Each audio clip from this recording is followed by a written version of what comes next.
그리움의 이정을 찾아서 제2권 머나먼 곳으로 떠나는 어머니를 그리며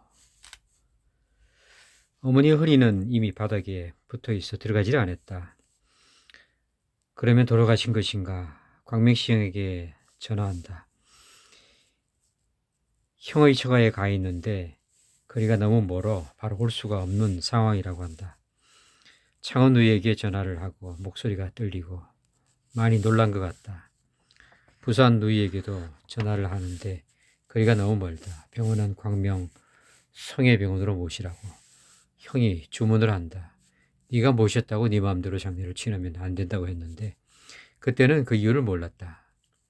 기독교 방식으로 장례를 치르고자 했던 것 같다. 이었고 병원 앰뷸런스가 집 앞에 도착하였다. 건장한 사람이 들어오더니 돌아가셨다고 하고 시신을 옮길 때는 뭔가를 요구를 한다고 하고 바가지를 깬다고 하는데 무슨 말씀인지 몰랐다. 그 사람들이 들것을 가지고 집 안으로 들어온다.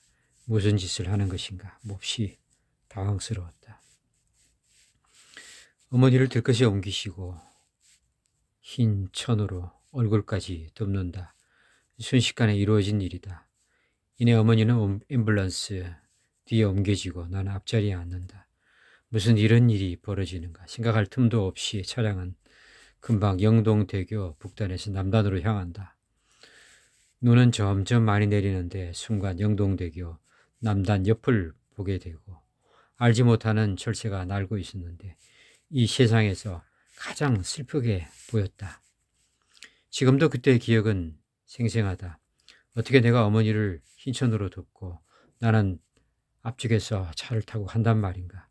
정신을 차릴 틈도 없이 병원차는 광명 성해병원에 도착하고 어머니는 나와 떨어지고 모르는 곳으로 향한다. 어떻게 이런 일이 일어나는가. 어머니는 바로 냉동이 되신 것 같다. 그런데 이상한 것은 등에 푸른 상처가 있다. 이것이 무엇인가 너무나 놀랐다.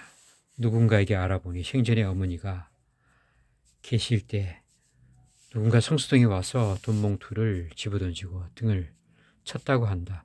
그 충격으로 어머니는 기력을 잃게 되었다고 한다. 지금도 의문이 드는 것이 사실이다. 3일간의 장례식이 끝나고 어머니는 시골 경남 함안군 칠서면 영성리로 향한다.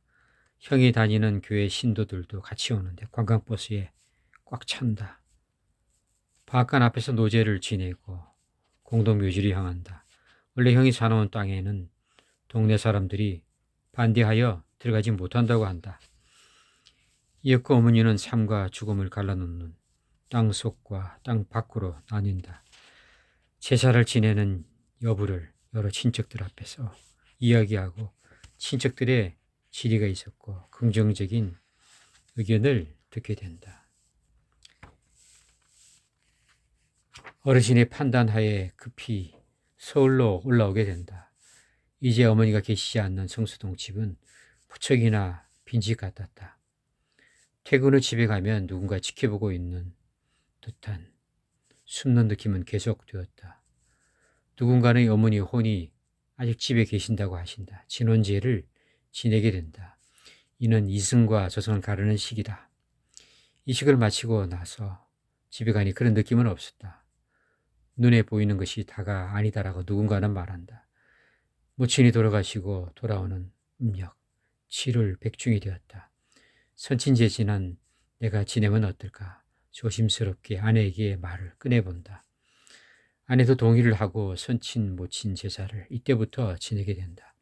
아내에게 고마움과 미안함을 느낀다.